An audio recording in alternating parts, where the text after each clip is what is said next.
Okey, baiklah. Seterusnya kita pergi pula kepada tajuk yang berikutnya, iaitu falsafah pemasaran. Okey. Philosophy of marketing ini merupakan keputusan beberapa pertimbangan tentang minat dan keperluan bagi memenuhi kepuasan pengguna. Kita lihat di sini ada beberapa konsep alternatif bagi marketing ini ataupun bagi pemasaran ini. Yang pertama adalah konsep pengeluaran. Yang kedua adalah konsep produk dan perkhidmatan. Ketiga adalah konsep jualan.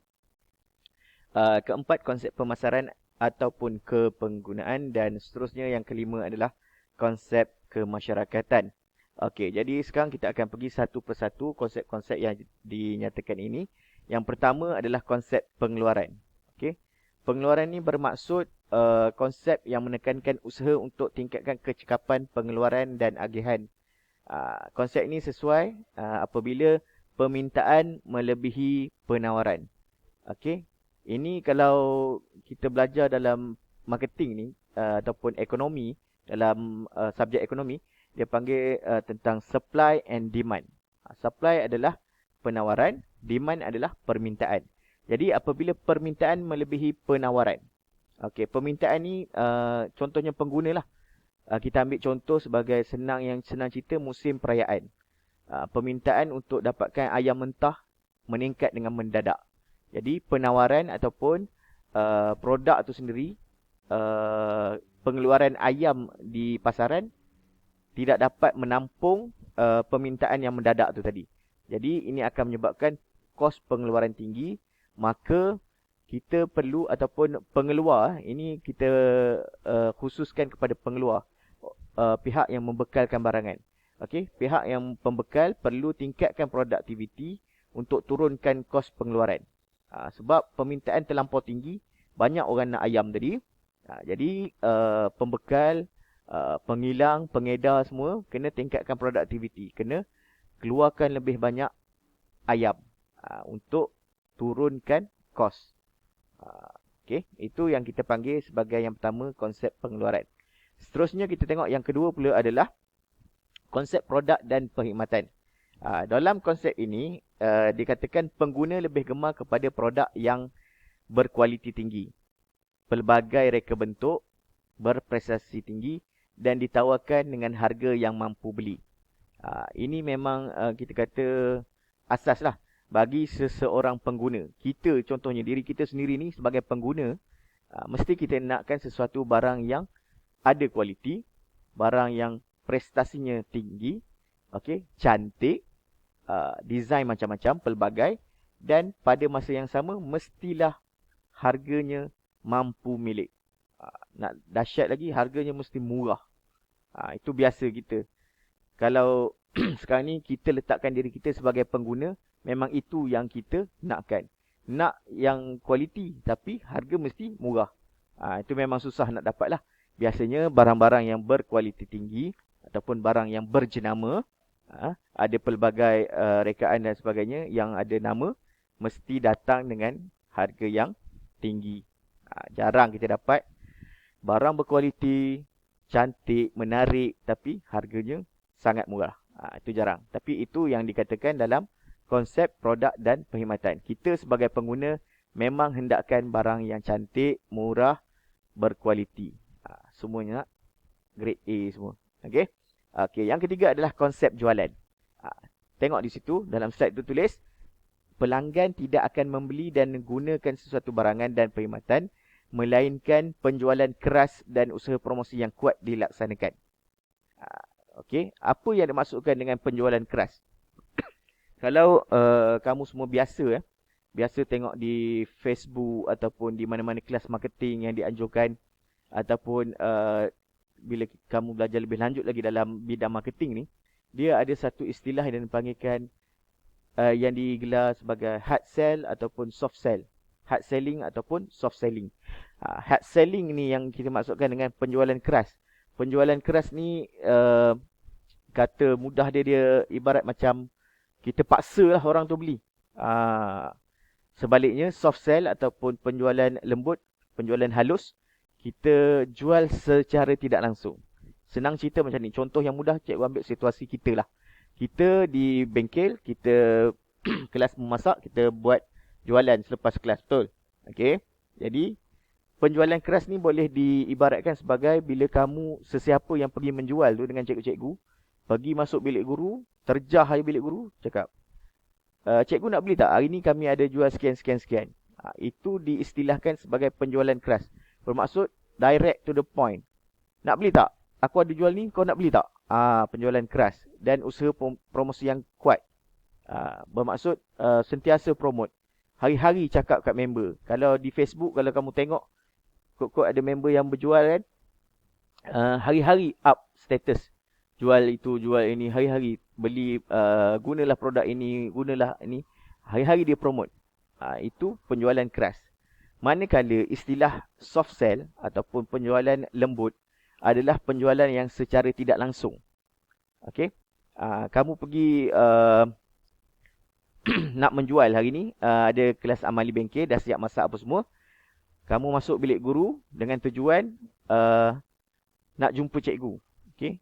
Tapi pada masa yang sama, sambil kamu jumpa cikgu, hantar assignment apa semua tu, kamu selitkan jualan kamu. Lepas bincang, hantar assignment sebagainya, kamu tanya, cikgu, hari ni kami ada buat jualan, cikgu nak beli tak? Bukan direct kamu jual. Bukan masuk-masuk, Assalamualaikum cikgu, hari ni kami ada jual. Tak, itu soft hard selling, penjualan keras. Soft selling ni sambil-sambil je. Sempat kamu selit kat situ. Cerita tentang benda lain, tiba-tiba menjual. Contoh macam ni lah. Hari ni, sekarang ni, sesi cikgu buat kelas ni. Tiba-tiba tengah promote, okey, hari ni kita belajar marketing, bla bla bla bla bla. Cikgu tengok ada yang mengantuk, okey. Siapa yang mengantuk tu, cikgu boleh recommend. Cikgu ada jual kismis minda. Untuk halang mengantuk, bagi fokus dalam kelas. Itu soft selling, sambil-sambil je. Secara tak langsung, okey. Itu perbezaan antara penjualan keras ataupun hard sell dengan soft sell. Biasanya konsep ini dipraktiskan untuk produk dan perkhidmatan yang tidak dicari. Barang-barang yang orang tak berapa nak cari, bukan keperluan harian, bukan keperluan mendesak pengguna, memang dia selalu guna hard sell lah. Pergi terus, nak beli tak, hari-hari buat promosi, belilah, belilah. Contoh sebagai apa produk yang boleh kita ambil sebagai barang yang tidak dicari sangat ni. Bukan yang utama lah. Bukan dalam kategori makanan, minuman, itu hari-hari orang cari. Tak perlu promote beria pun memang orang akan datang cari. Okay. Industri mengamalkan konsep ini selalunya mengalami lebihan kapasiti. Bermaksud, produknya berlaku lambakan produk. Produk banyak, tak berapa nak laku. Dia akan buat konsep jualan keras. Okay. Matlamat pengedar adalah untuk jual apa yang mereka keluarkan. Bukan keluar apa yang dikehendaki pasaran. Matlamat pengedar. Tengok sini ya. Matlamat pengedar. Nak jual apa yang mereka keluarkan. Bukan nak keluar apa yang dikehendaki pasaran. Dia nak jual apa yang mereka dah buat. Dia keluar, dia buat kicap. Dia nak jual kicap tu sampai habis. Bukan dia nak tengok apa yang pengguna nak. Pengguna nak kicap manis, kicap masin. Dia tak ikut cakap pengguna. Dia nak jual je apa yang dia ada.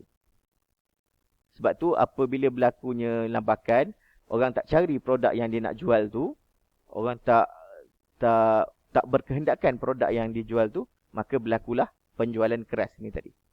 Okey, konsep yang keempat dalam pemasaran adalah konsep kepenggunaan. Okey, pencapaian objektif organisasi bergantung kepada kebolehan syarikat untuk puaskan kehendak dan keperluan sasaran lebih baik berbanding pesaing. Konsep penggunaan berbeza dari konsep jualan. Tengok di sini. Apa beza konsep kepenggunaan ni dengan konsep jualan tadi? Konsep jualan dia ambil perspektif dalaman luaran. Sebaliknya penggunaan dia ambil perspektif luaran dalaman. Fokus kepada produk sedia ada syarikat dan gunakan usaha jualan dan promosi hebat. Fokus kepada keperluan pengguna, nilai dan kepuasan. Jadi, berbeza dengan konsep jualan tadi. Jualan tadi dia nak jual, dia nak habiskan barang yang dia dah keluarkan. Sebaliknya, konsep kepenggunaan ni, dia tengok apa yang pengguna perlukan. Apa yang pengguna hendak. Apa yang pengguna mahukan. Itu yang dia akan jual. Jadi kalau kamu tengok kat sini, pencapaian objektif organisasi bergantung kepada kebolehan syarikat untuk puaskan kehendak pelanggan lebih baik daripada yang pesaing dia buat. Pesaing dia dah tengok pengguna perlukan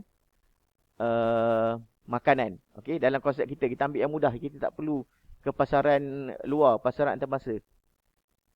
Pengguna di KVP perlukan makanan. Tengah hari orang lapar.